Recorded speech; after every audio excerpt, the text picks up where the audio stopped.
The north is cold and full of whispers. The great sept of Baelor smelled of burning pitch, and 10,000 bodies pressed so close together that the heat had nowhere to go but up. Summer sky, wrong kind of morning for what was about to happen. Clear blue, clean white stone, the sept's crystal towers catching the sun and throwing it back across the plaza in fragments of meaningless color that landed on faces that weren't looking at the light. Jaime Lannister stood 30 yards from the scaffold and did arithmetic. Not about the man on the steps, not about the specific weight of the moment. He'd had 3 weeks to develop opinions about this moment, and he'd run out of new ones 7 days ago. He was counting the physical facts, 12 gold cloaks standing between him and the scaffold, 40 more around the plaza's outer edge, too far to matter in the first 10 seconds, which were the only seconds that counted. 6 seconds, 30 yards, hard walk, no running. Running read as panic. A man running in armor was a threat. A man walking in armor with absolute certainty was a Kingsguard following orders. He had no orders. He had arithmetic, 3 weeks of standing behind Cersei's chair in small council chambers and watching the calculation deteriorate. 3 weeks of watching her lose control of a 17-year-old boy with a crown and a need to be the most powerful thing in any given room. She'd managed Robert for 15 years. Robert was simple, an appetite in a man's shape, ego underneath, occasional surfacing of shame when the ego went too far. Manageable things if you were careful and patient. What was sitting in Robert's chair now had its mother's cunning without her understanding of consequence, and its father's cruelty without the shame that occasionally made Robert human. Cersei had argued against the execution, correctly, for once, and for the wrong reasons. Ned Stark alive on the wall was a political settlement. Ned Stark dead in this plaza was a cause, and causes were harder to negotiate with than men. Joffrey had looked at her with those flat green eyes and told her he was the king. That was the week Jaime started counting steps.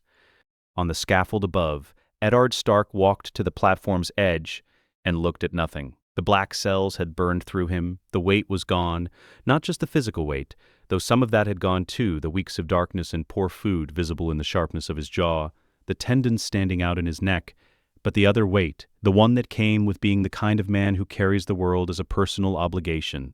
That weight had been reordered by something, replaced by something quieter. He moved with a cane. The left leg dragged slightly, the street ambush healing crooked from weeks spent on damp stone. Every step across those flags had a cost, and he didn't let the cost show. He knelt and he began to speak. Jaime was 30 yards back and the crowd noise was considerable, and it didn't matter. He could read the cadence from the movement of Ned's chest, the set of his shoulders, the specific stillness of his face as the words came out. Those words had been crafted in a cell somewhere in the bowels of the Red Keep. Weighed against a girl's life, the elder daughter Sansa, visible even now near the royal litter in a dress the wrong color for grief, her eyes trained on her father with the controlled expressionlessness of a girl who understood that if she broke, something worse would happen. The words had been measured against Sansa's survival, and the math had resolved the way it always resolved for a man like Ned Stark. He would sign anything with his name if his name was the price of his children lasting another day. The confession was hollow as a bell with the clapper removed. He wasn't confessing, he was performing confession with full awareness of every syllable, and every syllable cost him something that didn't show and would never show because he had already decided to spend it. Jaime had faced this man once in a King's Landing street, 3 household guard between them, Ned's hand on his sword and no give anywhere in his face. He knew what Ned Stark looked like when he'd resolved to bleed for something. He was looking at it now. The High Septon raised both hands. Above, Joffrey Baratheon leaned forward in his chair with an expression that had no mercy in it because mercy required understanding the cost of its absence. And Joffrey had never once been required to understand costs. He had been required to understand power. He had studied that subject with real devotion. He goes to the wall, Cersei had told the boy. He confesses, he takes the black, the war ends without another battle fought. "I am the king," Joffrey said. "Bring me his head." The High Septon's mouth opened. Whatever emerged was inaudible and ignored. Island Payne was already moving. So was Jaime, not running, walking, the hard, purposeful walk of a man executing an order he'd already received, the walk that reads as authorized from 15 feet and catastrophic from 5. His right hand found the hilt. He didn't draw yet. Drawing was for when the distance closed. The 12 gold cloaks between him and the steps saw a white cloak moving toward them with complete certainty and not one of them had a ready answer to the question of who outranked a Kingsguard, because in their entire careers, that question had never needed answering. Two of them stepped back without registering that they'd done it. He was past them and onto the scaffold steps before the others formed a coherent thought. Island Payne had covered 3 of the 4 steps between himself and Ned's exposed neck when Jaime came up from the right at the angle that put him inside the sword's arc before it could be redirected. What followed was short and professional.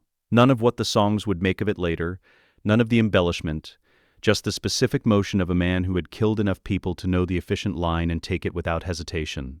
Island Payne went down, ice left his hands, the great sword of House Stark hit the scaffold stone, and the sound it made was wrong. Too resonant, too enormous. The ring of Valyrian steel striking granite cutting through the crowd noise, and Joffrey screaming in the high septon's attempt at something divine, and through everything else in that plaza, occupying the moment the way a frequency fills a room and leaves no space for anything else. 1 full second in which the sound was all there was, then the crowd understood. Not in pieces, not gradually, all of it at once, from every direction, 10,000 bodies pressing outward and inward and sideways simultaneously with the mindless momentum of mass panic. And the gold cloaks at the perimeter had their hands on weapons and their eyes on 6 different points of chaos, and no orders coming from anywhere. Because Janos Slynt was standing at the top of the scaffold stairs, staring at a dead king's justice, and at the white cloak that had put him there, and Janos Slynt was not a man built for situations that had no precedent. He would wait. He would always wait for clarity before committing. That wait was worth 90 seconds, maybe more. 90 seconds was enough. Cersei was on her feet. Her face moved through stages so fast they blurred. Horror, then assessment, then the beginning of the next calculation before the current disaster had finished resolving itself. She had already started surviving this. Joffrey was screaming something at the gold cloaks below. The words dissolved into everything else. The Hound stood 2 paces behind the boy king with his arms at his sides and looked at the chaos with an expression that contained not 1 grain of surprise. He did not move. He would not move. Ned Stark was still on his knees. He was looking up at Jaime with the face of a man whose understanding of how the world is ordered has just been revised without his consent. Blood on the platform stone.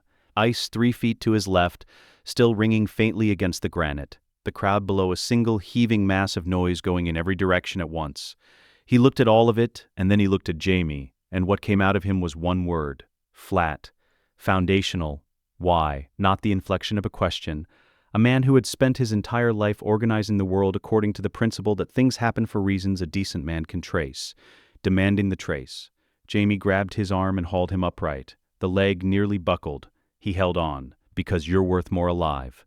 He pulled Ned Stark's arm across his shoulders, and they moved. The crowd was the only thing keeping them alive, and it was also trying to kill them. 10,000 people in full panic moved the way water moves through a broken dam, not in any direction, in every direction at once, following the path of least resistance, and making that path worse for everyone behind them. Jaime had fought in battles. He had faced cavalry charges and shield walls, and the particular horror of a melee where the bodies press so tight that men suffocate before they're stabbed. None of it was like this. A battle had vectors. A battle had a direction the violence was coming from. This had no direction. This was just force, applied equally from everywhere, smelling of sweat and torch smoke, and the specific sharp, sour reek of 10,000 people who had just been frightened out of their composure. He kept Ned on his feet through mechanics alone. Left arm around his waist, Ned's arm across his shoulders, taking the weight off the bad leg. They moved the way wounded men move, not fast, not clean, using the crowd's own pressure to push them north and west, away from the scaffold and deeper into the civilian mass, where white cloaks and gold cloaks and the uniforms of any authority became indistinguishable from here. Ned said nothing. He was doing the work of keeping upright, and the work of not dying from the leg, and he had nothing left over for conversation. His jaw was set. His eyes were ahead. Behind them, somewhere in the noise, Joffrey's voice high and cracking, issuing orders that the crowd swallowed whole. Good. Screaming kings gave no useful intelligence to the men trying to carry those orders out. 40 seconds, Jaime estimated, before Janos Slynt stopped waiting for clarity and started moving men with coherent purpose. Maybe 60. Slynt was not quick, but he was organized, and organized men were what you had to outpace. Not frantic ones. He pushed left, north. toward the narrow streets of Flea Bottom, where the alleys turned into something that hadn't been planned so much as metabolized.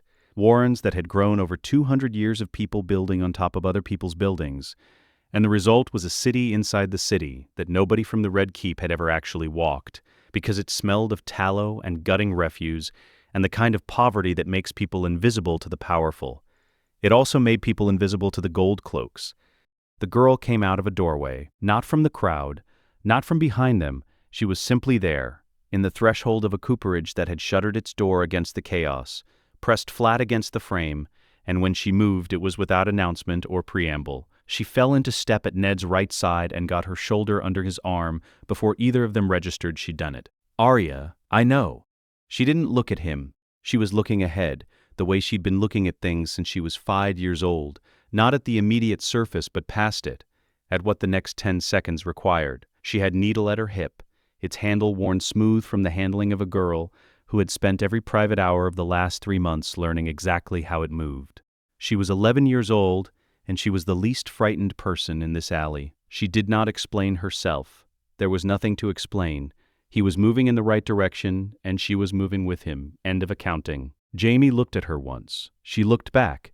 No warmth in either direction, pure mutual assessment, the kind that happens fast between people who are managing too many simultaneous problems to spend emotion on introductions.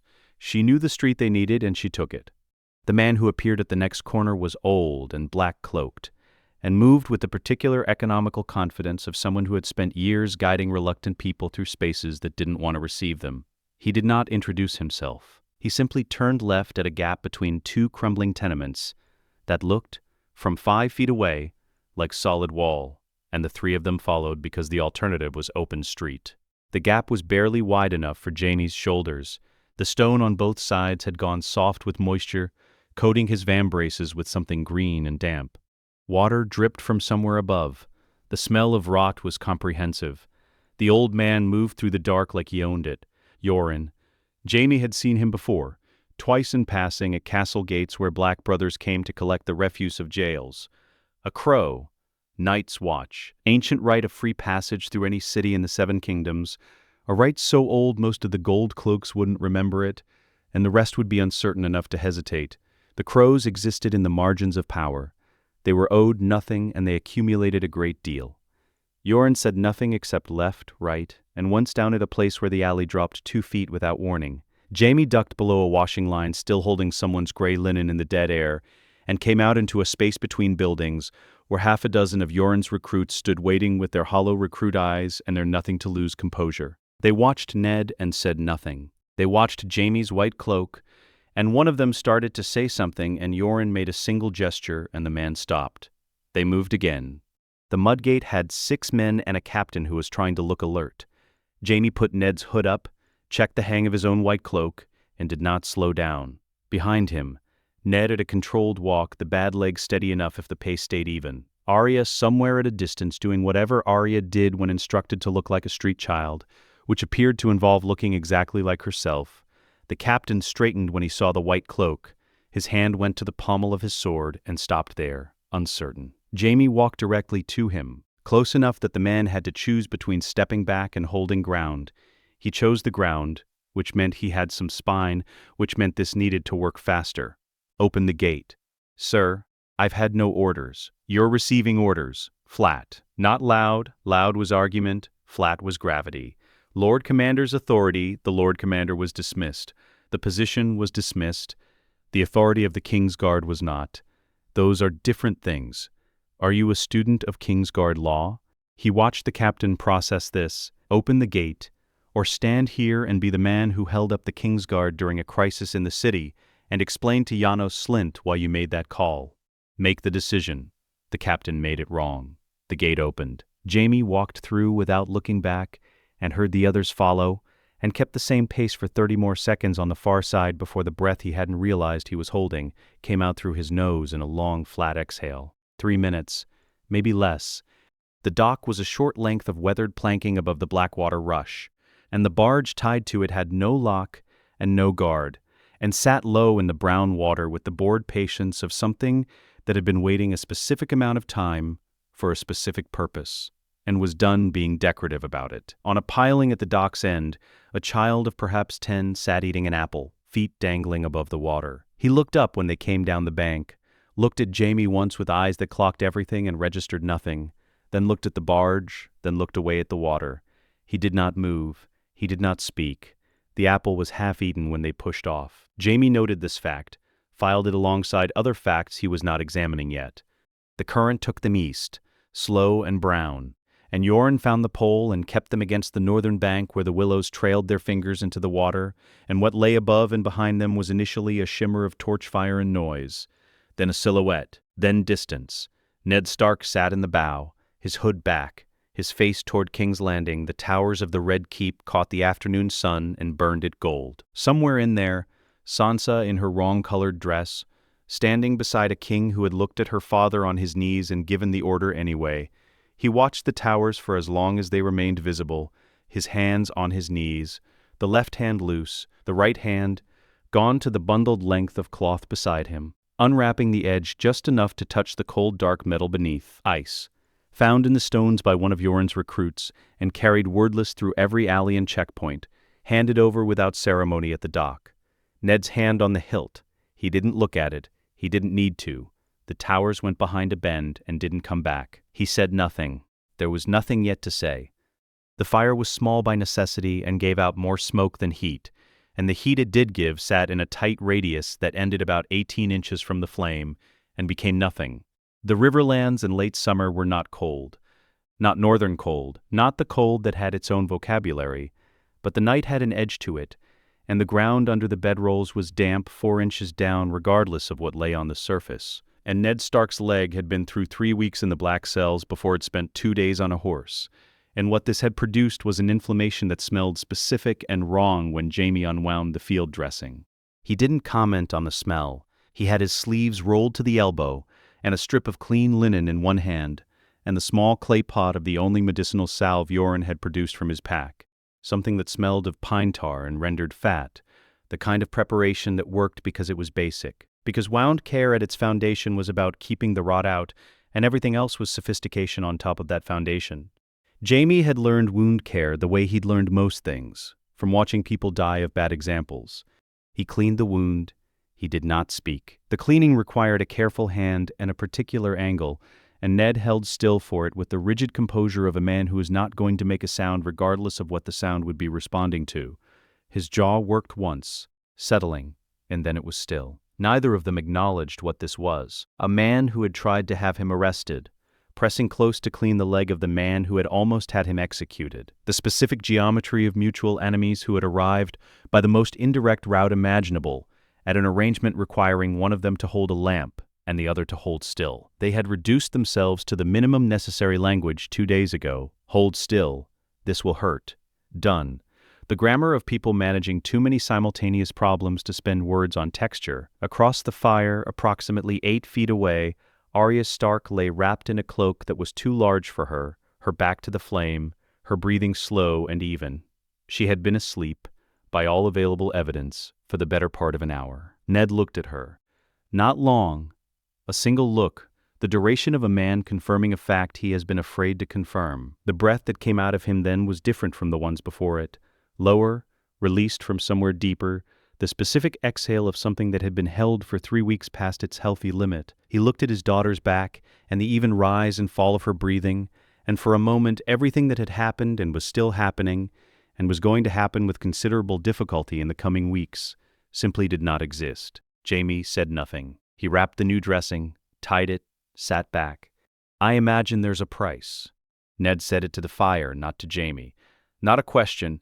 A man with 20 years of experience dealing with southern nobility, understanding that acts of apparent generosity were always convertible currency. Jaime turned the clay pot in his hands.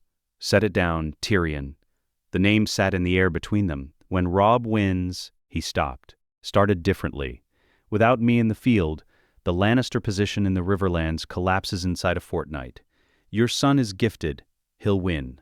When he does, and when whatever comes after starts, I want Tyrion alive. Not arrested, not tried for the amusement of bannermen who need someone to blame. Alive and free. He said it without decoration. He did not ask for sympathy and did not expect any. He laid it down the way a man lays down the only valuable thing he has in a negotiation, directly, so the other party can see exactly what it is. Ned looked at him now. Jaime met it. "Your brother," Ned said. "My brother."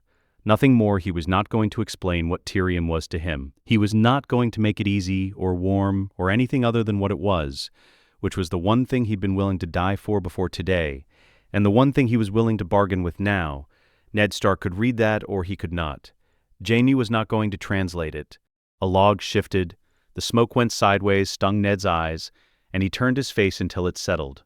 "I wonder," Ned said, "that you didn't simply let me die like Aerys." He said it as a statement, as a man examining the logic of a situation and finding an inconsistency and naming it without heat. He meant, you killed a king once, you were comfortable apparently with the deaths of the politically inconvenient. Why draw the line here? He did not anticipate what the statement did. Jaime went still, not the stillness of offense, not the quick tightening of a man whose pride has been touched. Something older, something that had been sitting in him for 15 years waiting for someone to hand him the specific sentence that would unlock it, and what it unlocked looked, from the outside, like nothing. His face didn't change. His hands didn't move. When he spoke, it came out flat. No irony, no armor. Aerys Targaryen spent 2 years having his pyromancers hide wildfire beneath this city. Ned looked at him. Not a little. Not enough to burn a building or collapse a gate. Caches beneath the Sept of Baelor, beneath the Dragon Pit, beneath the Street of Steel, the Street of Flower, beneath every place that concentrates people.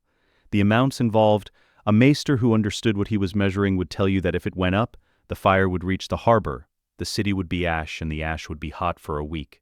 He said this without inflection. When my father's host arrived at the city gates, Aerys summoned his pyromancer, a man named Rossart. He'd heard the horns and thought Tywin was coming to save him. By the time he understood what the Lannisters had truly come to do, what the screaming in the streets actually meant, it was already too late for rage and too late for surrender. He gave the order. He told Rossart to light the caches. He was going to burn 500,000 people alive rather than hand over a city he'd spent his reign destroying from the inside. My father's arrival was the thing that lit the fuse in his mind. I was in that throne room. I heard the order given. I watched Rossart leave to carry it out. The fire between them gave out a thin column of smoke and no sound. I killed Rossart first, caught him in the passage below the throne room before he reached the first cache. Then I went back and I killed Aerys. A pause. He was laughing when I came up behind him. He heard Rossart die and thought it was the fire starting. Another pause. I sat down on the throne afterward because my legs gave out. Not because I wanted it. Not because I was making a point. Because I had just run the length of the Red Keep and killed 2 men and the fire wasn't coming and everything in me stopped working for a moment and the throne was what was there. His eyes came up. And then you walked in. The sound the fire made was the only sound for a long time. Ned Stark sat with what he'd just received and did not immediately do anything with it. This was, Jaime had learned in the last 2 days what Ned Stark actually looked like when he was thinking, not deliberating, not performing consideration, just sitting with a thing and letting it settle to its true weight without helping it or resisting it. 15 years. He had carried this for 15 years and told nobody. He had not told Robert, who had deserved to know and would have rewarded him for it, and the reward would have been the precise wrong thing. He had not told Cersei, who would have used it. He had not told his father, who would have turned it into Lannister capital before the words were cold. His father, whose banners at the gates had caused the very order Jaime killed 2 men to prevent. He had told no one. He had told a man who was not asking, the particular bitterness of that. I didn't ask, Ned said. His voice was different, not softer, not apologetic, quieter in the specific way of a man who has just discovered that the foundation of a judgment he has held for 15 years is not what he believed it to be and does not yet know what to do with the structure built on top of it. Jaime looked at the fire. No, a long pause. The word that followed it was not a weapon, it was just a word. True and exact, and delivered without rage and without plea. You judged, nothing else. He did not ask for an apology and would not have known what to do with one. He did not ask for the admission that he had been wrong, because Ned Stark's admission or refusal of it did not change the 15 years, or what they had cost. He said it because it was the accurate name for what had happened, and Jaime Lannister had spent 15 years in the company of people who preferred inaccurate names for things. Ned said nothing.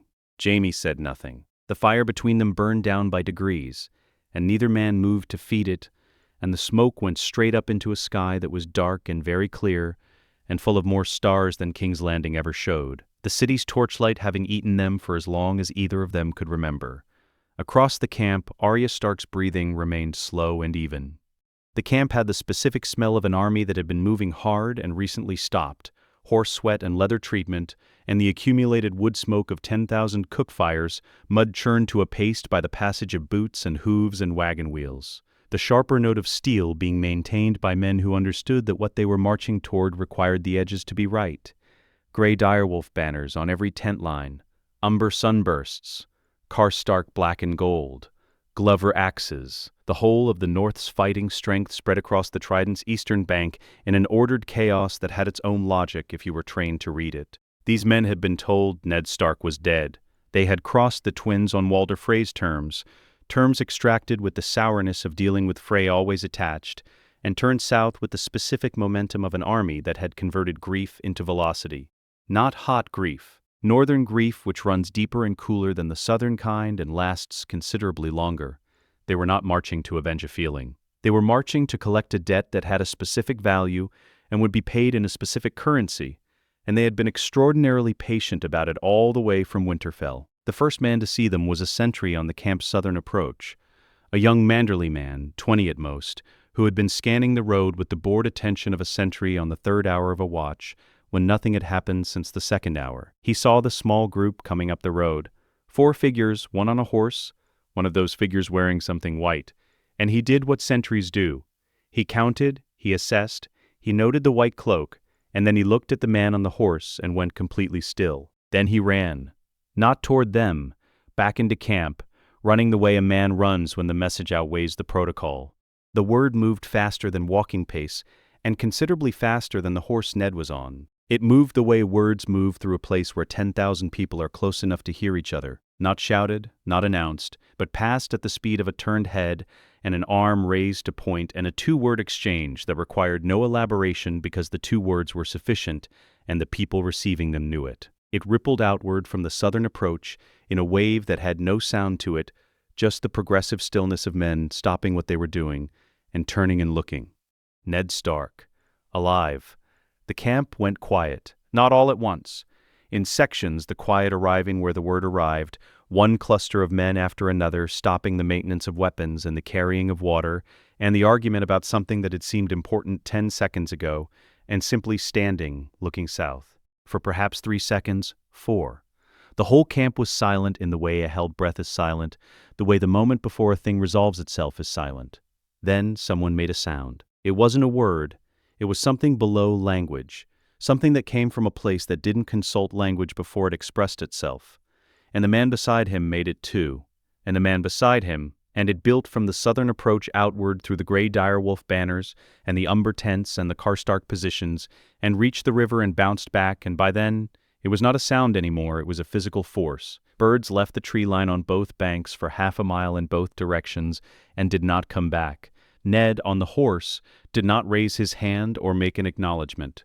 He kept his face forward and his jaw set, and his right hand went to where ice was strapped behind the saddle and held on. And that was the only thing that moved in him. Jaime, walking beside the horse, looked at 10,000 men and did not change his pace by 1 degree. She did not run. Catelyn Tully Stark crossed the camp at a pace that was not running only in the technical sense. Controlled, direct, the walk of a woman who had already rehearsed what she would do when she allowed herself to believe what her eyes were telling her. She had been at this camp for 4 days. 4 days of watching her son carry what should not have been his to carry yet, of managing the grief in her own chest by applying it to whatever needed to be managed next, of sleeping in 2-hour sections and waking with her husband's face immediately present in her mind, and the knowledge that he was gone hitting her fresh each time. She reached him. He was already off the horse, had gotten himself down with the cane and no assistance, and she took his face in both hands and looked at him. And whatever passed between them in that look was private in the way that only things forged under extreme pressure are private. And then she pulled him in and he came, and neither of them said anything. Her arms around him were not soft. They were the arms of a woman who had spent a week believing she was a widow, and the grip carried all of that, and Ned's arm around her carried everything that the black cells and the scaffold and the road had cost him. And for 15 seconds the camp gave them those 15 seconds without intrusion. Then the great Jon Umber said, "Kill him." He meant Jaime. There was no ambiguity in it. He was standing 12 feet away with his full height and his full width and his full volume, and his hand on his sword, and the specific pitch of it was not questioned and not suggestion. The great Jon's voice had never learned the register of suggestion. "Kill him now, bring me his head, and I'll carry it to the twins myself." From the far side, Rickard Karstark, different pitch, colder and therefore more dangerous. "He put Jory Castle in the ground. He put good men in the ground. He wounded your father on a King's Landing street and laughed doing it." He was not looking at Jaime. He was looking at Robb. "My lord, there is no guest right owed to a Lannister who drew on a Stark." Jaime stood in the center of the space that had opened around him. He had not drawn. He was not going to draw. He stood with his hands visible and his posture neutral, and looked at the 12 feet between himself and the great Jon with the expression of a man who has assessed the room and found the assessment untroubling. He did not posture, he did not speak. He simply stood there, as if daring the first man to be the man who moved, and communicating clearly that whoever that man was, the next 60 seconds of his life would be considerably more complicated than he anticipated. "He is my guest." Ned's voice. One hand raised. The quiet it produced was different from the first one. That first silence was shock. This one was something older. Ned Stark, Lord of Winterfell and Warden of the North, invoking the guest right, the oldest binding in Westeros, and nowhere more binding than among the men standing in this camp, who had been raised in a culture that treated its violation as something below murder on the moral hierarchy, only because murder at least acknowledged the other person's existence. You did not kill a man under guest right. You did not. The great Jon's hand stayed on his sword. His jaw moved. "My lord, he is my guest." Ned said it again. Same words, same tone. Not louder. Ned Stark did not require volume when the meaning was sufficient. The great Jon's hand came off the sword. Slowly, with everything in his body broadcasting exactly what he thought of this, but it came off. Around the camp, the quality of the tension, not the word, just the fact of it, changed shape. Not resolved, redirected. Robb Stark stood 10 feet from Jaime Lannister and looked at him. He was 19 years old, and he had his father's coloring and his mother's eyes, and neither of their characteristic hesitations. And he looked at Jaime the way a man looks at something he has been studying from reports and has now encountered in 3 dimensions, and is calibrating the distance between the report and the reality. The assessment was fast and thorough and completely undisguised. Jaime looked back. He had been on battlefields with dukes and princes and lords who believed their lineage entitled them to military instinct. This was different. This boy was looking at him the way soldiers looked at ground, not at the surface, at the information underneath it. He was young. He had the full, deliberate fearlessness of someone who had not yet accumulated enough experience to know which things were worth being afraid of. That last part was the dangerous element. Fearless men were unpredictable. Fearless men who were also intelligent were the specific kind of dangerous that won wars no one saw coming. Jaime filed this where he put things that required later consideration. Robb turned to his father. "Why?" One word. Not angry, not demanding. A young man who has learned to ask the question before he forms the response. Ned looked at his son, the son he'd carried south in his chest the entire length of a scaffold, and 2 days of river and road, the son he was looking at now with the specific attention of a man who was seeing something he was not certain he was going to see again, and is not allowing himself to process that fully yet, because there is still work to be done, because what I have to tell you changes everything.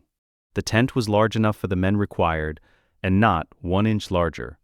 Canvas walls gone dark with river damp, a single long table with a map of the riverlands spread across it, weighted at the corners with stones someone had picked up from the bank. 7 oil lamps. The smell of wet wool and the river, and the specific close air of a confined space holding too many men who did not trust the same things. Ned stood at the table's head. He had refused the chair twice, and no one had offered it a 3rd time. To his left, Robb, arms folded, watching with the steady, contained attention he brought to everything. Catelyn beside him. Behind them, the great Jon, who had not entirely forgiven anyone for the events of the past hour, and was broadcasting this through the medium of his shoulders. Roose Bolton at the table's far end, pale eyes, soft voice, the quality of stillness that characterized men who were always doing their most important thinking behind a face arranged to show nothing. Rickard Karstark beside him, Galbard Glover near the entrance. To Ned's right, Jaime, one hand on the table's edge, looking at no one in particular and tracking everything. Ned reached into his cloak and set a book on the map. Not large, bound in cracked leather, the spine gone soft with handling. He opened it to a marked page and turned it so the table could see. Baratheon heir, he said. Every Baratheon in recorded history. Every legitimate child, every bastard Robert acknowledged. Steffon Baratheon. His father, his father's father. Brown hair. Dark. The Baratheon line runs dark without variation, the way Lannister gold runs without variation. It is a dominant trait. It has never skipped a generation in 300 years of documentation. He let them look. Joffrey's hair is gold. Myrcella's hair is gold. Tommen's hair is gold. No one said anything. Jon Arryn discovered this. He was Hand of the King for 17 years. He spent his last months in that city reviewing lineage records in the company of a young lord named Stannis, and what he found sent him to his maester. A fortnight later, he was dead. The sickness that killed him, I have reason to believe it was assisted. The great Jon's voice. I'm saying that Robert Baratheon fathered no legitimate children, that the 3 children who carry his name were fathered by another man, that the crown Joffrey wears was never his to wear, and the war we have been fighting was started in defense of a claim that does not exist under the laws of the 7 kingdoms, or any succession principle the realm has ever recognized. He closed the book. The tent processed this. Not all at once. Comprehension arrived in the way it always arrived when the information was large enough to require structural adjustment. Slowly at first, the shape of it visible before the full weight landed. The great Jon's face moved through 3 separate expressions. Galbard Glover looked at the book, and then at Ned, and then at the middle distance where you look when you're recalculating. Roose Bolton's expression did not change in any way that was visible, which meant he had already calculated and was now waiting to see what everyone else did. Rickard Karstark looked at the book. This is a book, he said. Books can be wrong. Books can be written by men with reasons to write them a particular way. Yes, Ned said, they can. He turned his head to the right. Jaime looked at the book, then at Karstark, then at no particular point in the tent, in the way of a man reviewing something internal, some private accounting that has been running for a long time, and is arriving now at a balance. The silence lasted long enough to have weight. Yes, Jaime said. One word. It dropped into the tent the way a stone drops into still water. Not loud, not dramatic, just suddenly and irreversibly present in the medium it had entered. Every head in the tent turned. Jaime looked back at them. He had been a king's guard for 15 years. He had stood behind 3 kings and attended more councils than he could count, and learned in that time exactly what it looked like when a room wanted you to be lying. He was not lying. He had decided, somewhere between the campfire and this tent, that he was done with the specific exhaustion of maintaining positions that served no one, and what replaced them was this, the flat, irrefutable, slightly bored delivery of a man stating a fact he has no particular investment in dressing up. Cersei's children are not Robert's, they are mine. He let that settle. The great Jon made a sound. Karstark's jaw set hard. Glover looked at the ceiling briefly as if the canvas had something to offer him. Robb did not move, did not look at Jaime. He looked at his father. Ned said he didn't have to confirm it, he chose to. The implication moved around the tent without needing articulation. A man who confirms a truth that destroys his family's political position is not performing. The performance would be denial. The confirmation is the thing you do when the other options have become intolerable. Why? Robb said. Not to his father, to Jaime. Because I want the war to end.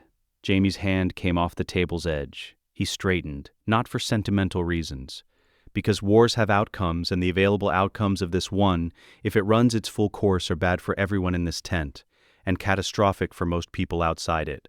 Your father lives, which is the variable that changes everything. Use it. What does Jaime Lannister want from this? Robb said. I want Tyrion to survive what comes after. Written, signed, not subject to renegotiation when the banners are flying and someone needs a Lannister to blame. He said it without performance. I want amnesty, free passage, and no trial, in writing. And I want the war to end before your northern lords spend the next year dying in Riverland's mud for a settlement that could have been reached today. The great Jon, we don't negotiate with. You're not negotiating with me. Jaime looked at him. You're negotiating with the man standing to your left who happens to be alive because of choices I made yesterday.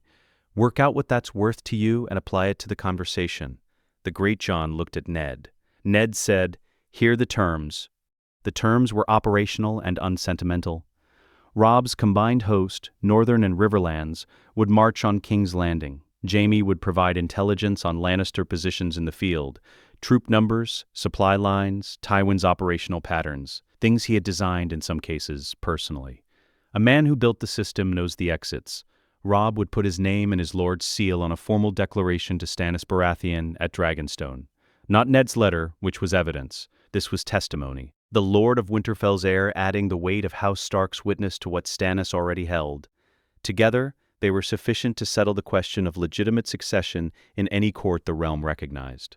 Tyrion Lannister would receive amnesty, life and liberty, not conditional on cooperation, not contingent on the political convenience of whoever held power afterward.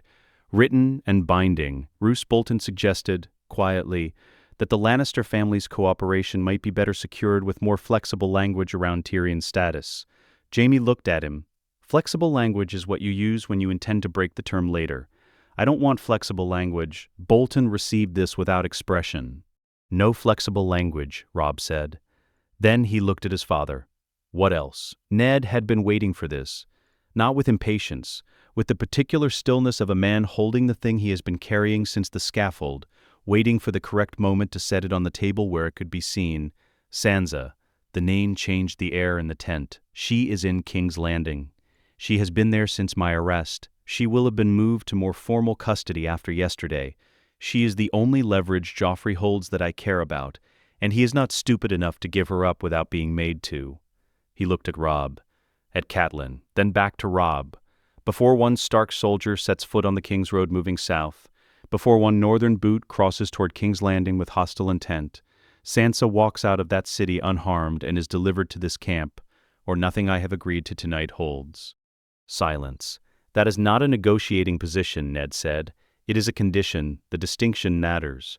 Robb nodded once, the nod of a man who would have insisted on this himself and is grateful it did not require insisting. Catelyn found Ned outside the tent, standing at the river's edge in the dark, watching the trident move south in the direction of everything they had just agreed to. She stood beside him. The camp noise behind them was settling toward the specific register of an army that has been given a direction, purposeful, lower in pitch, the chaos organizing itself into something with a shape. Can we trust him? Ned looked at the river for a long moment. No. She waited. But we can use him. He turned his head toward her, which is exactly what he's doing with us. She absorbed this. Catelyn Stark had not survived 15 years of Ned's particular brand of honor without developing the capacity to work with answers that were not clean. Then we proceed. We proceed, he said. The river ran south and didn't stop. The map on the table was not a good map. Jaime had looked at it for 30 seconds before saying so, and the silence that followed had the quality of a room deciding whether to be offended. The great Jon had decided yes immediately. Galbard Glover had looked at the ceiling. Robb had looked at the map, then at Jaime, then said, "What's wrong with it?" The Red Fork bends east of River Run by about 2 miles more than this shows. The ford at the Tumblestone Crossing is marked as passable for heavy cavalry. It isn't, not at this season. Whoever drew this was working from reports, not from ground. He put his finger on the eastern margin. Tywin's outriders have been operating in this corridor for 3 weeks. His maps are better than yours. Then fix it, Robb said. Jaime picked up the charcoal.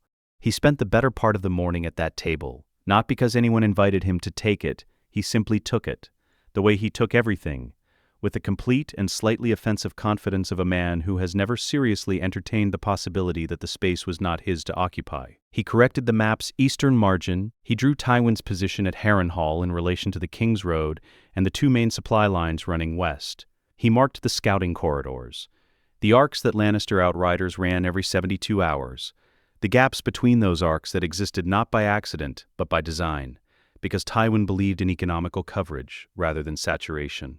The Northern Lords watched him do this.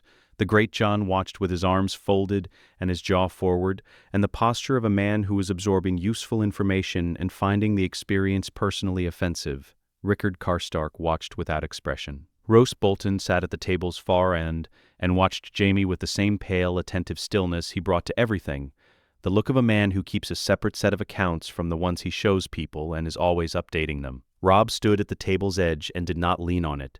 He stood straight and watched the map change under Jaime's charcoal and asked periodically specific questions. Not "what does this mean" questions. Why questions? Why does Tywin hold this position rather than that one?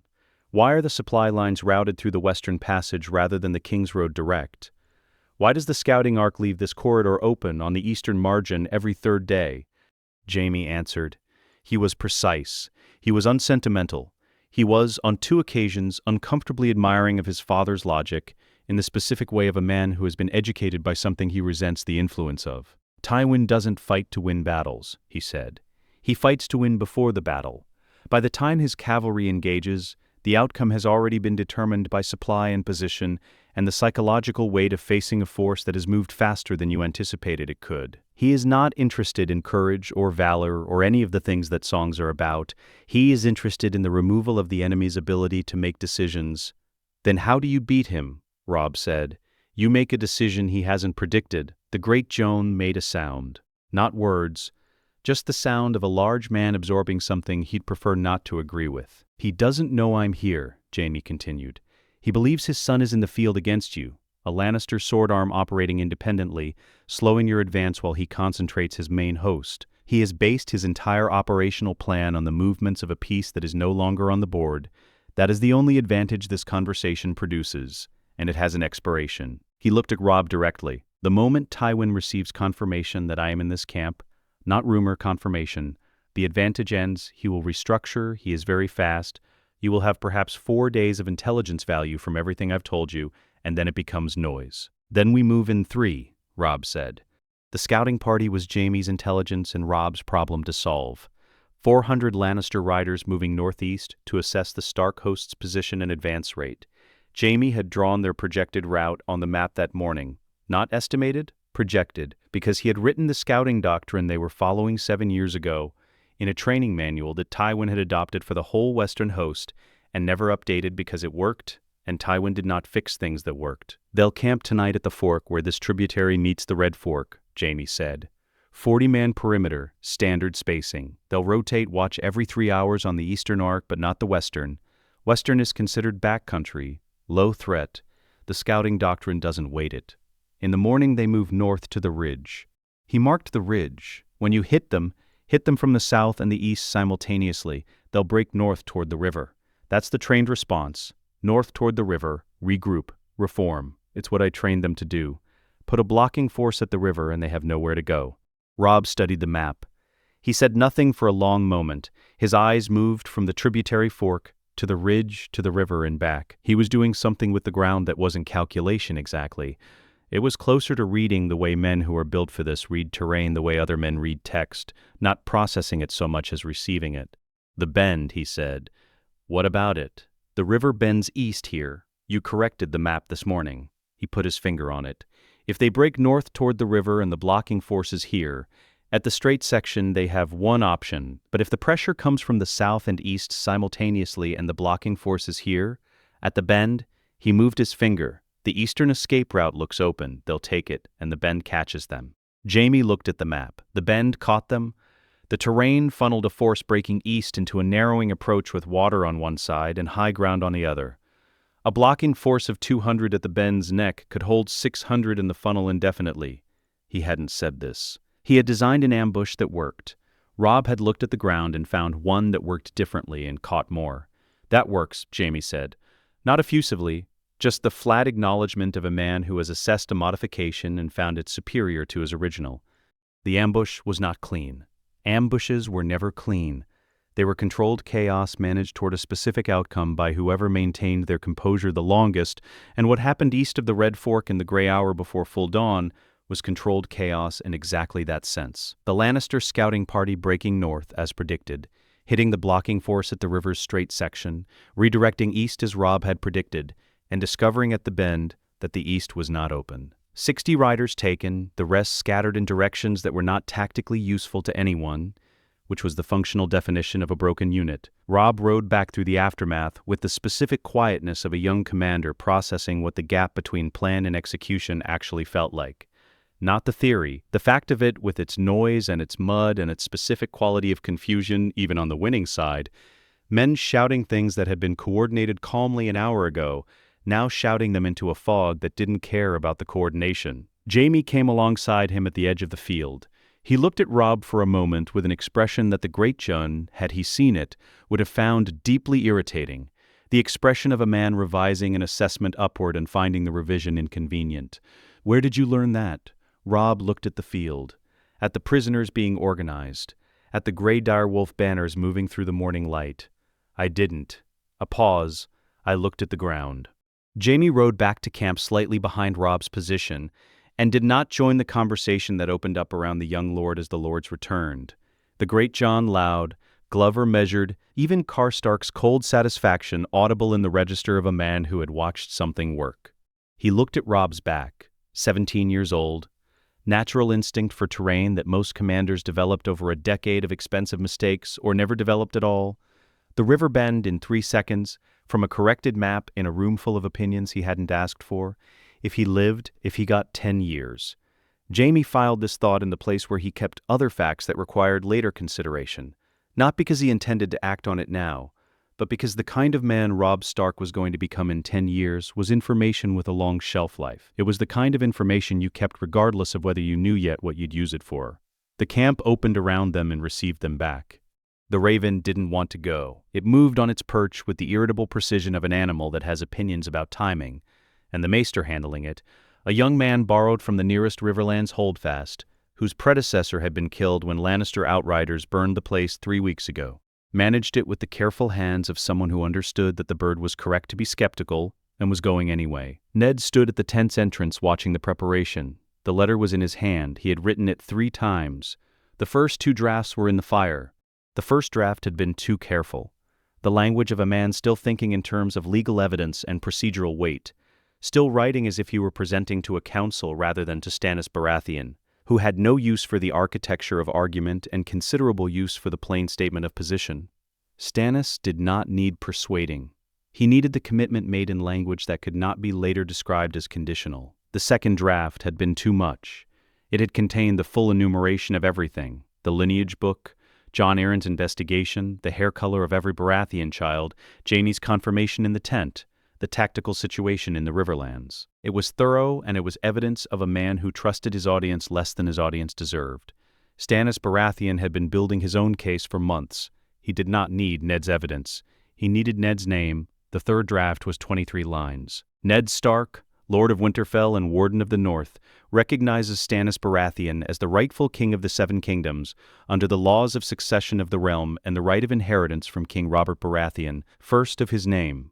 What follows are the conditions under which House Stark commits its forces and its allegiance to that recognition. Then the conditions. Specific, numbered, Sansa's name appeared first. "He'll balk at Tyrion," Catelyn said. She was at the table with the draft's copy, reading it with the attention she brought to everything that required attention, which was everything. Her finger stopped at the relevant clause. Stannis does not negotiate clemency. It is not a concept he finds useful. He'll accept it because the alternative is fighting the Westerlands on top of everything else, Ned said.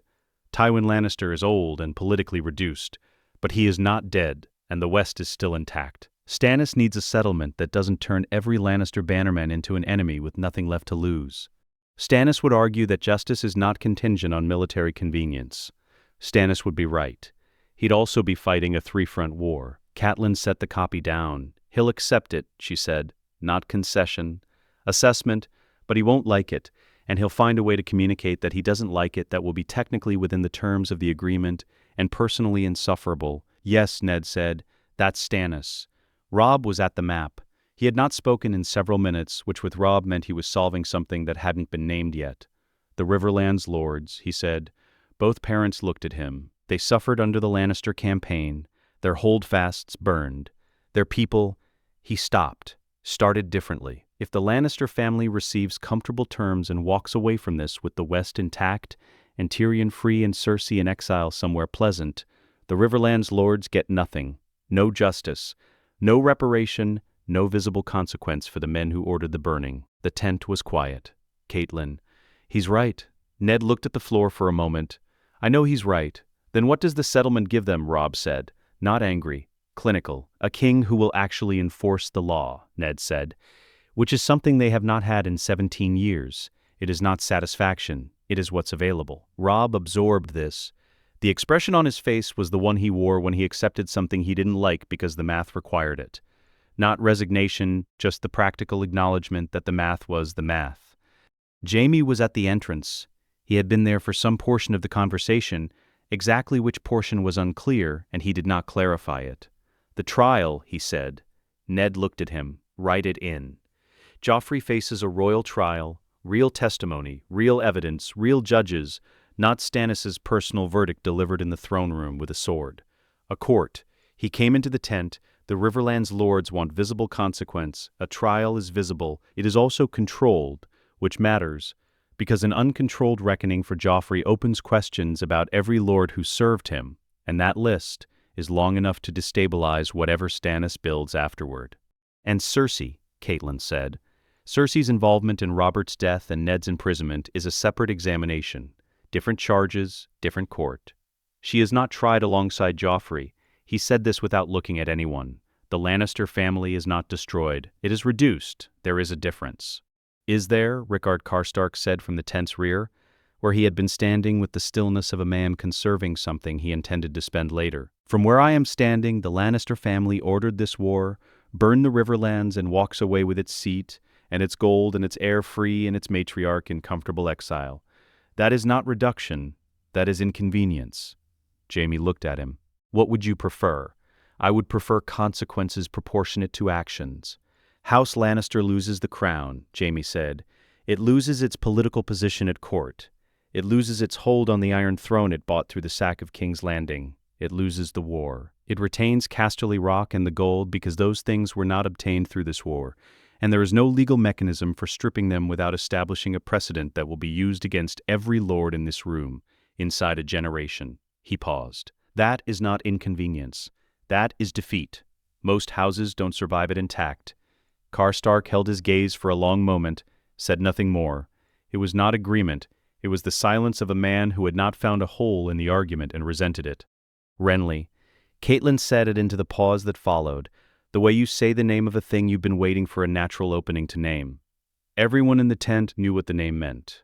Renly Baratheon had fled King's Landing with Loras Tyrell after the coup. He had already sent ravens, carefully worded ravens, full of warmth and absolutely absent of any acknowledgement that his older brother had the stronger claim, to half the lords in the south. He had the Tyrell army behind him, which was the largest single military force in the Seven Kingdoms. He had charm, which Stannis entirely lacked. He had the ability to make men feel that following him was a pleasure rather than an obligation. He was also, under any legitimate reading of Baratheon succession, wrong. "Stannis' problem," Ned said. "He won't see it that way," Catelyn said. "He'll see it as our problem because we declared for him. Then we tell him what Joffrey is. We cannot tell him what his brother is." Ned looked at the raven, at the letter in his hand. "We send this. What Stannis does with Renly is Stannis's to resolve. It is not a condition we can attach to this letter without making the letter about the wrong thing." No one disputed it. Renly was a problem with a long timeline, and this letter had an urgent one. Jaime said, "She didn't start this war to destroy the realm. The sentence arrived without preamble, the way sentences arrive when they have been sitting below the surface of a conversation for some time and finally find the gap. Nobody asked who he meant. She started it to protect her children." He was looking at the map, not at anyone. Even the wrong ones. He did not identify which child was wrong. He didn't need to. The tent understood. The tent had the grace to let it stand without interrogation. His face had not changed in any way that was obvious. If you were not watching for it, you would not have seen it. A slight shift in the quality of his stillness. Not breaking, not cracking, nothing so visible, just the momentary cessation of the effort required to maintain the ironwork, and then its quiet resumption, 3 seconds. Maybe 4? "It doesn't change what she did," he said. "It is just the accurate description of why she did it." He turned back to the table. The raven went at dusk. Ned watched it climb.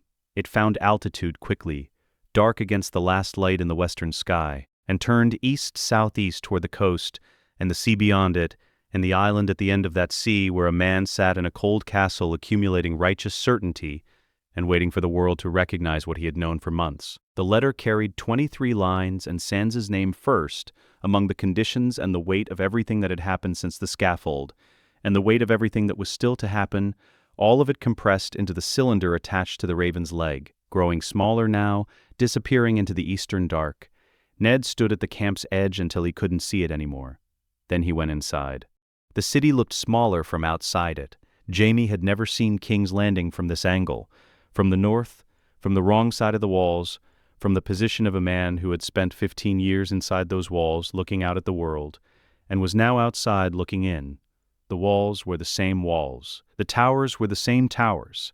The sept's crystal spires caught the morning light the way they always caught it, throwing it sideways across the rooftops in fragments that landed on nothing in particular and meant nothing in particular. From out here, it just looked like a city. Behind him, 10,000 Northerners under gray direwolf banners spread across the northern approach in a line that had no gaps. To the east, Riverland's forces under Tully Crimson holding the King's Road. In the harbor, visible from the high ground where Jaime stood, the silhouettes of Stannis' Dragonstone fleet sitting in Blackwater Bay, with the patient permanence of things that have arrived and have no intention of leaving. Warships enough to seal the bay's mouth, enough to stop resupply, enough to make the city understand that the water was no longer an option.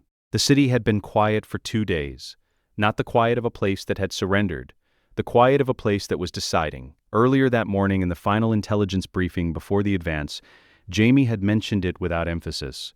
One line among many, Gregor Clegane was recalled to the capital a fortnight ago. Joffrey wants him close. He said it the way he said all tactical facts. Flat, without inflection, filed and moved past. The Northern Lords had absorbed it the way they absorbed all of Jaime's intelligence, with hostility without disputing it. The figure came across the northern ground alone, not from the gate, from a postern in the wall's base that Jaime had used once, years ago, to move a Kingsguard brother discreetly after a matter involving a lord's wife that required no official record. He hadn't told anyone about the postern. He watched its door open from 300 yards and felt the specific sensation of a man seeing confirmation of something he had suspected but declined to examine. 2 men in plain clothes. Between them, a girl in a gray cloak, thin, walking under her own power with her chin at a height that was absolutely correct for a Stark. Ned was moving before Jaime could speak. He crossed the open ground at the fastest pace the leg would allow, which was not fast, which he did not acknowledge. The cane found the uneven turf and held. Sansa saw him coming and stopped walking. Not from uncertainty, from the arrested momentum of a person who has been managing something alone for a very long time and has just encountered the specific face that permits them to stop managing it. She did not run to him. She walked, because she was Sansa Stark, and she had learned in the last months that composure was the thing you held on to when everything else was taken, and that holding it in front of witnesses was not performance but survival. And she held it now across the remaining yards, until she was close enough for his arms to come around her, and then she put her face against his shoulder, and the composure did something complicated that was not quite breaking, and was not quite holding, something in between that Ned felt against his chest and made no acknowledgement of because there was no acknowledgement required. He held on. Behind her, the 2 plain-clothed men had already turned back toward the postern. The door closed. There was no one to thank, and nothing to acknowledge. And that was the point. Jaime looked at the postern door, filed it alongside the boat, and the child with the apple. The spider, he thought. The spider running his threads through everything as usual. He said nothing. Varys would deny it with identical sincerity to every party regardless of what they asked. The efficiency of the arrangement was almost admirable. The passage entrance was beneath the King's Tower's eastern foundation, behind a false wall that responded to pressure in a specific sequence that Jaime's hands found without needing light. He had walked these passages for 15 years. He knew them the way you know a space you have moved through in the dark often enough that your body carries the map without consulting your mind. 12 men behind him, Ned at his shoulder, the cane abandoned at the entrance, his hand on the stone wall for guidance, the leg managing the close dark by necessity. He moved without complaint and without asking for assistance, and Jaime did not offer it. The air in the passage was the same as it had always been. Old stone, stale, the particular cold of underground spaces that never received the sun. Water somewhere, the distant specific reek of old torch pitch and brackets that hadn't been lit in years. Ned said quietly, "Left at the next junction? Right. Left. The right branch runs under the small council chamber and comes up behind the hearth. Wrong room." Jaime stopped. In the dark, he reoriented. You know these passages. I was hand of the king. A pause. Jon Arryn showed me, in case of emergency. He showed you the passages and not the wildfire. He didn't know about the wildfire. Nobody had known about the wildfire. That was the point of it. They went left. At the junction beneath the Tower of the Hand, Jaime stopped and counted stones from the eastern wall. 14 across, 3 up from the floor. He pressed the sequence. A low door opened in the passage floor, exhaling air that was different. Older, drier, carrying a faint chemical note that was not old stone and not torch pitch and was not anything that should exist under a castle that intended to survive. He looked down into it, held the lamp lower. The cache was intact. Green clay pots, sealed, stacked in the specific orderly arrangement of the pyromancers who had placed them, systematically arranged by men who took pride in their work regardless of what the work was. He did not count what remained in the darkness below. The caches spread beneath the city like a second foundation, enough of them distributed as they were to ensure that any fire that started in one place would find company before it could be stopped. This was one door among many he knew about. He did not allow himself to calculate the others. He looked at Ned. I need 4 of your men here. They don't light anything, they do not touch anything. They hold this door and they do not let anyone past it for any reason regardless of what orders they claim to carry. Ned looked at the cache for a moment. His face did not change in any way that was dramatic. He simply looked at it, at the confirmation of the thing he had been told at a campfire, and had accepted because the man telling him was constitutionally incapable of that particular kind of invention. And then he turned his head and spoke to the men behind him. 4 stayed. The door closed. They went on. The throne room entered from behind the dais, through a panel that opened 6 feet from the Iron Throne itself. Jaime came through first, hand on his sword, not drawn. He assessed the room in 2 seconds the way he assessed every room. Numbers, positions, exit points, who was looking at what. Then he stepped aside and let the others through, and stood with his back to the dais and looked at what the room contained. Joffrey Baratheon stood below the throne's steps in a ring of men, who were arranged around him in the specific formation of guards who have stopped being certain they are guarding the right person. His golden armor was immaculate. His face was not. He had been shouting. The room could tell, could see it in the flush across his cheekbones, the specific brightness in his eyes that was not anger exactly, but something less controlled than anger, something that anger becomes when it has been running at full force for too long and has started to feed on itself. He was screaming something at 3 gold cloaks who were listening with the committed blankness of men who had decided some minutes ago that listening cost nothing and committing cost everything. He saw Ned and stopped. The silence had the quality of a thing falling and not yet having landed. Then it landed. The word came out wrong. Too high. He tried again. Kill them, kill all of them. I am the king and I am ordering you. The gold cloaks looked at each other. They looked at the northern soldiers coming through the panel behind Ned. They looked at Jaime's white cloak and the sword at his hip and the complete absence of urgency in his posture. They made a decision without speaking. They did not move. Cersei stood to the right of the throne, not on it, not behind it, beside it, with one hand resting on its lower arm, in the specific posture of a woman who has made a decision about how she intends to be seen at this exact moment and has enacted that decision with complete control. Her hair was dressed. Her gown was correct. She looked like a queen receiving guests at a function she had organized, which was either the performance of a woman who had resources Jaime didn't know about, or the composure of a woman who had run out of moves and discovered that composure was the last thing that was still entirely hers.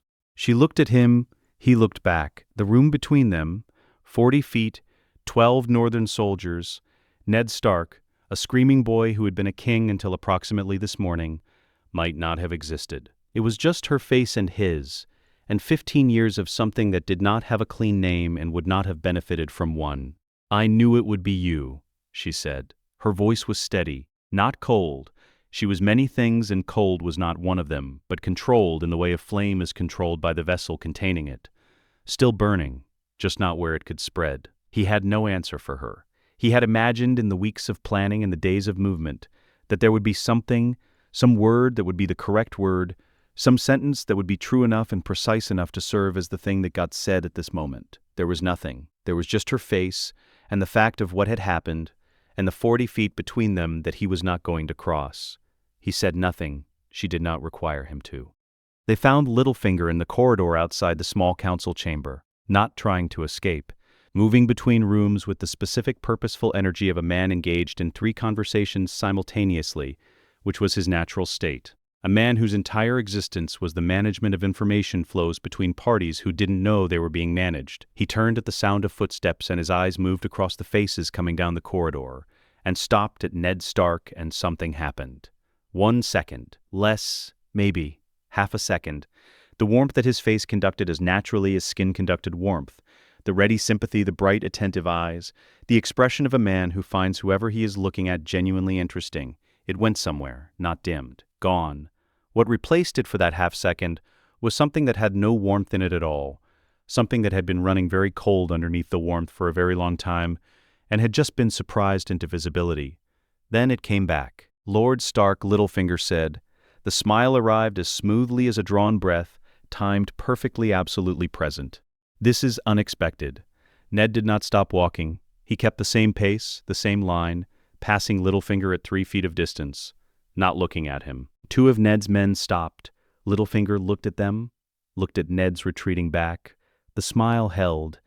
It would keep holding. It was very well constructed. I imagine there's much to discuss, he said to no one in particular. Neither of the 2 men responded. They simply waited in the way men wait when waiting is the instruction. Littlefinger's hands, at his sides, were perfectly still.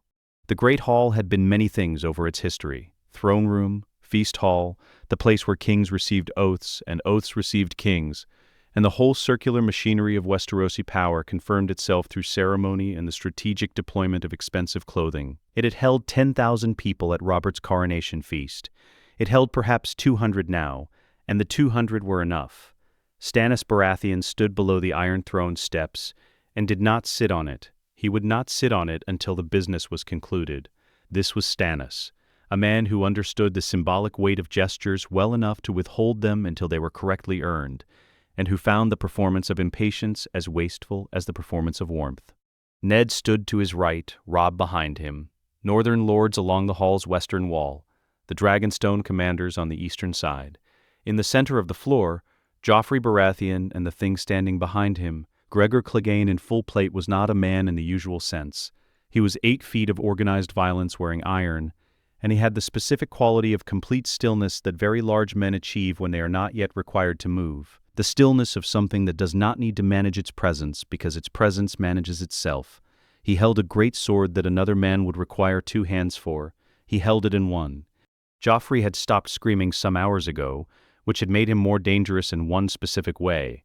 He had found his theater voice, the version that projected, the version that remembered in the absence of everything else that he was performing. I invoke my right, he said.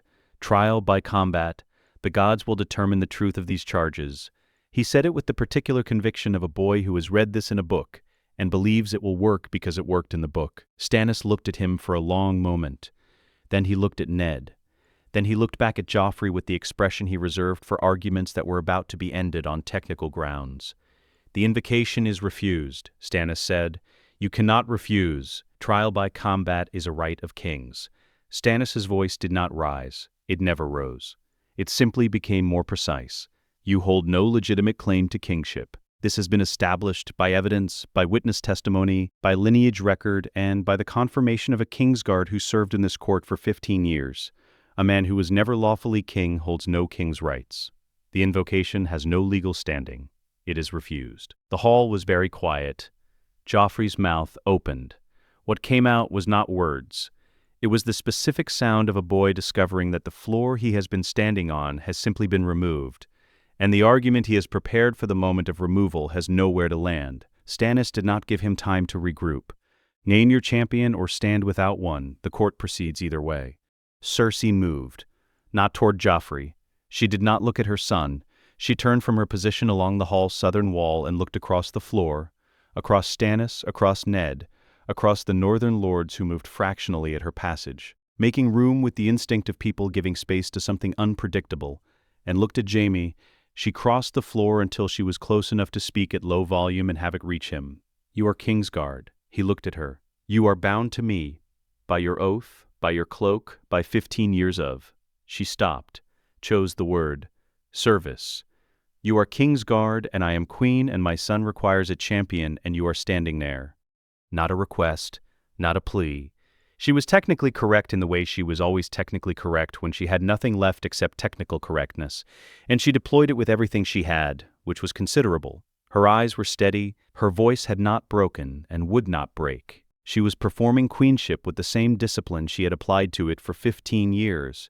From the first day she understood that it was performance or nothing. He looked at her face. He had looked at this face in firelight and candlelight, and the flat gray light of early morning, and the specific gold of Lannister torches that made everything look like it was made of money. He had looked at it across rooms and across tables, and across the years that had accumulated between them like sediment, each one adding to the distance even when they were close enough to touch. He looked at it now, and he saw it clearly, more clearly in some ways than he ever had, and what he saw was a woman who believed what she was saying, who had always believed what she was saying, who had constructed a version of the world in which the two of them were the only real things in it, and everyone else was a variable to be managed or eliminated according to their value to those two real things, and who had never, not once, understood that the construction itself was the problem. He loved her. He was not certain, standing here, that he knew what love meant to a man who had spent 15 years discovering that the object of it was not what he'd believed, but he looked at her face, and what he felt was real, and it was old, and it was not going away. He reached up. The clasp at his throat was a simple mechanism.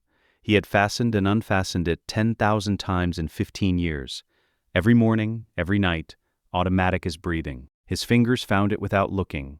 The white cloak came loose at the neck, and he caught it in both hands before it fell, because he was not going to let it fall.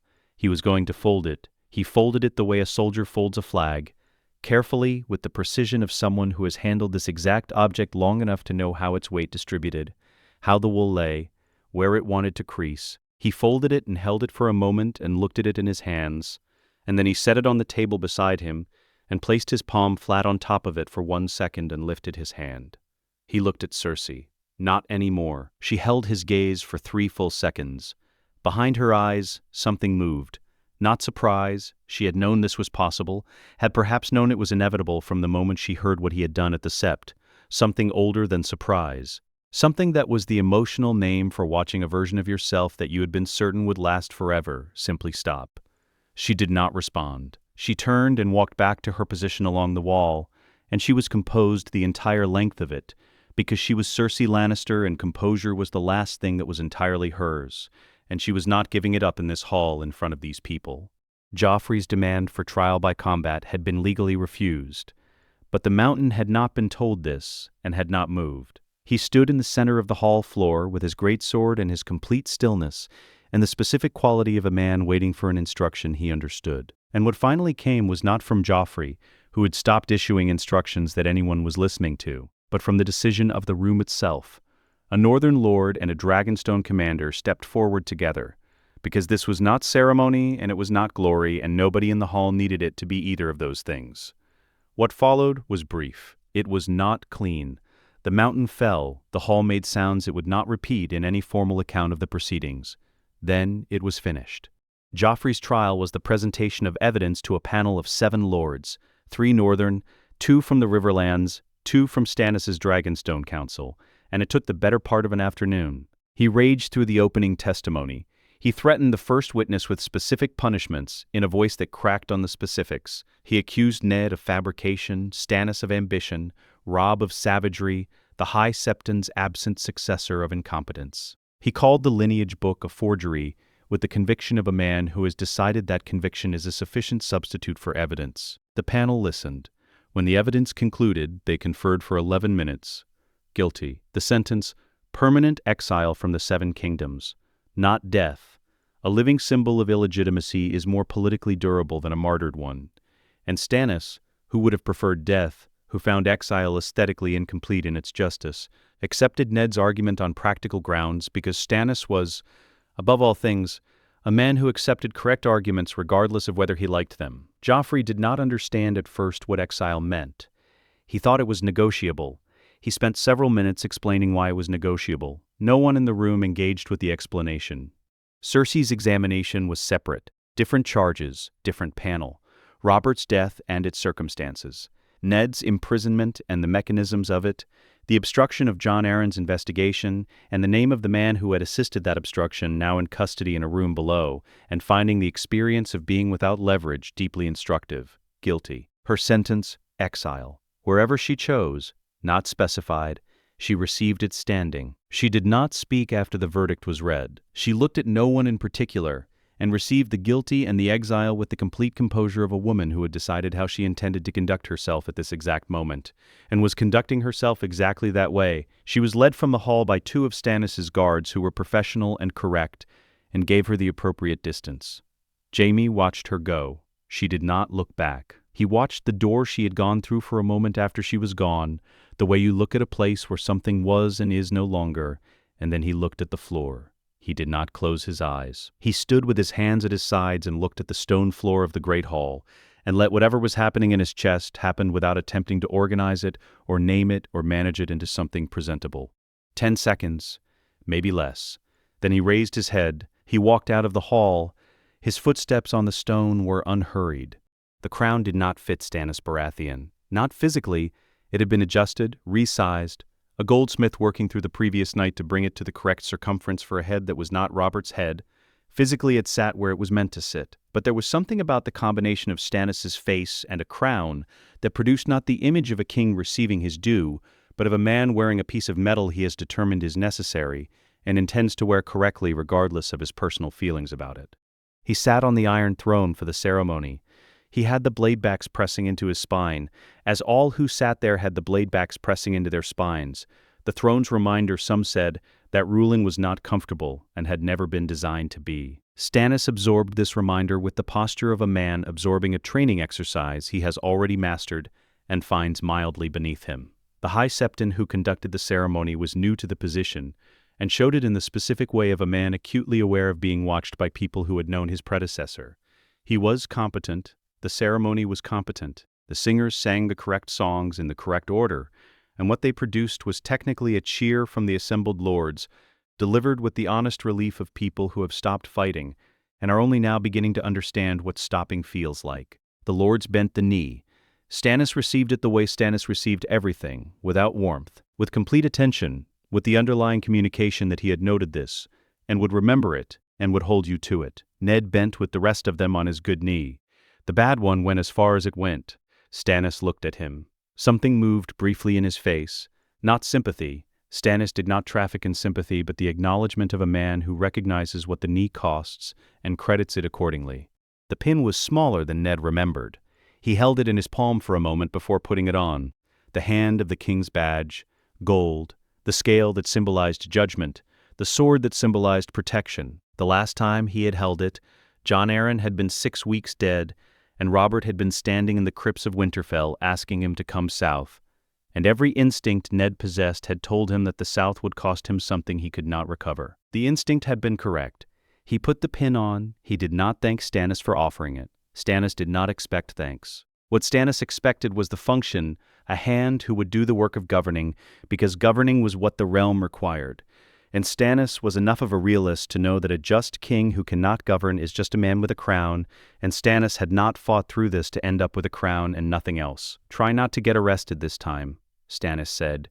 It took Ned a moment to understand this was the closest Stannis came to a joke. "I'll make no promises," Ned said. Stannis looked at him for a long moment, with eyes that were assessing something. Then he turned back to the next item of business, which was a report from the Riverlands on supply requirements, and the meeting of Lord and Hand became the meeting of King and Administrator, which was what it would be for as long as both of them held their positions, and this was not a diminishment.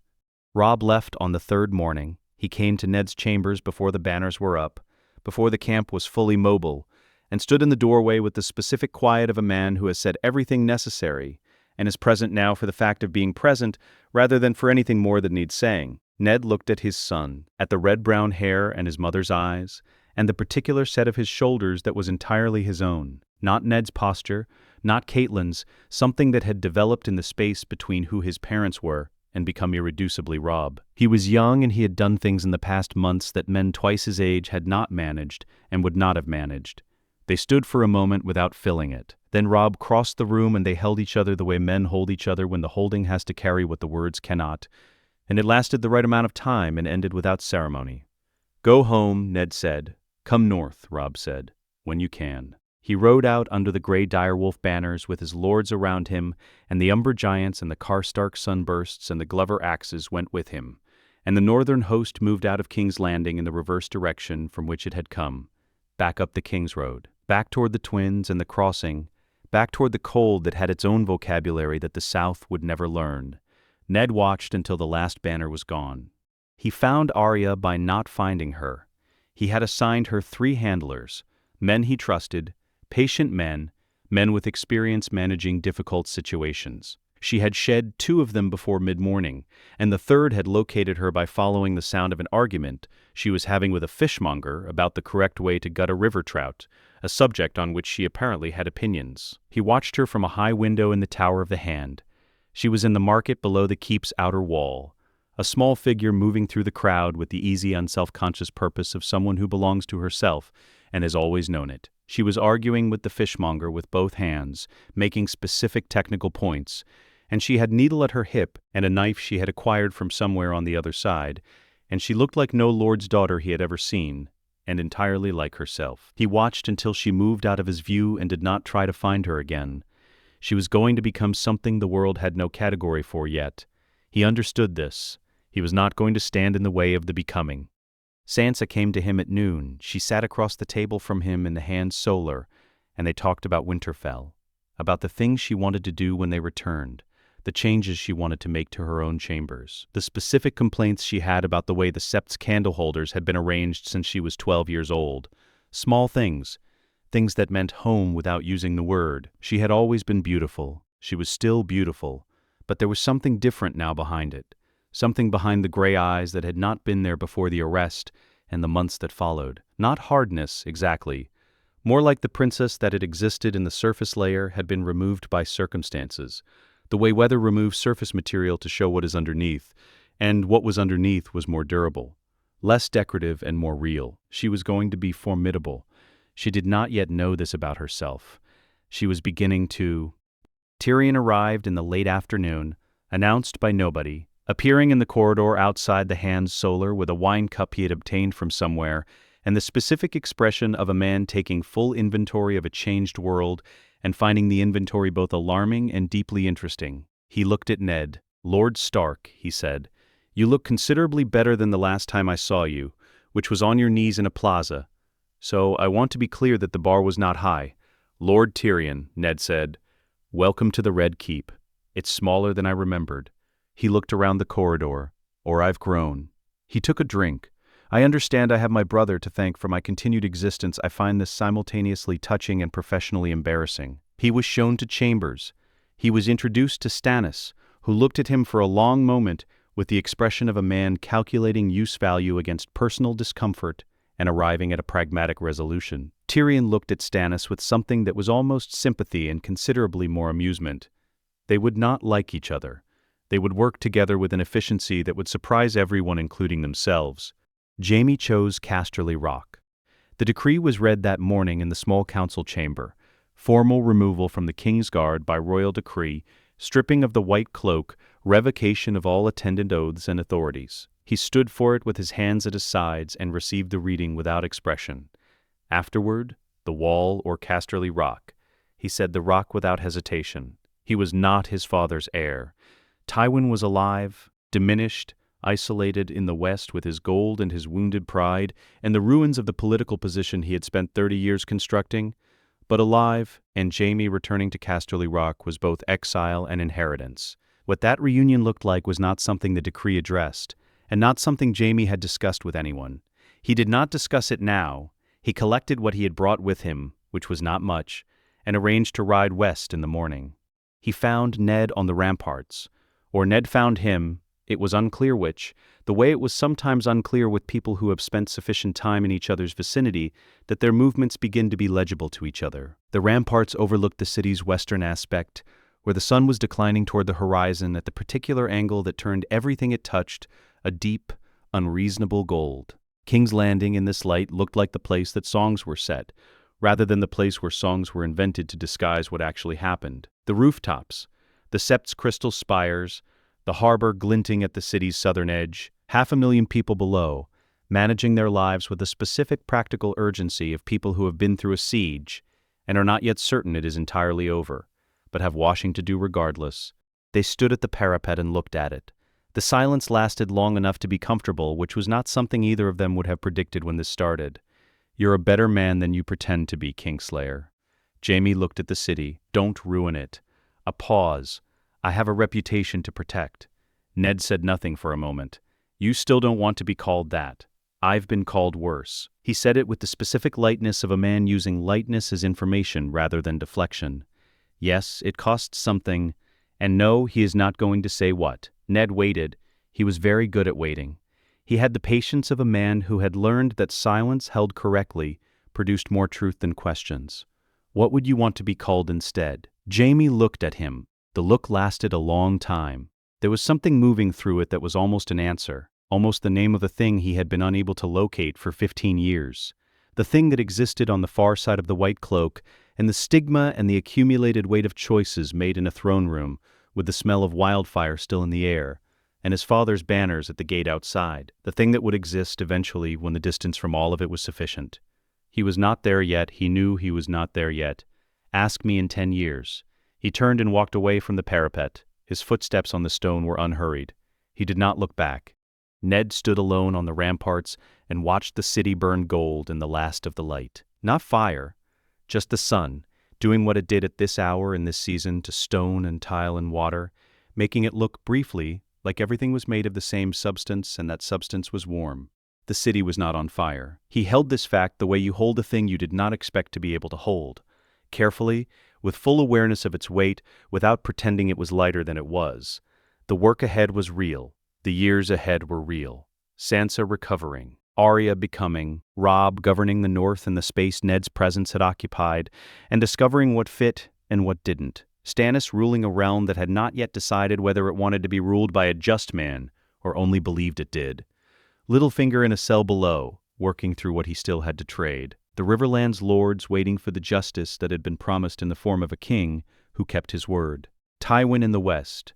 Renly in the south, with his charm and his Tyrell army and his claim that the settlement had not yet addressed. The work was real and long, and would cost what it cost. He looked at the city until the gold faded and the ordinary dusk came up behind it, gray and mild.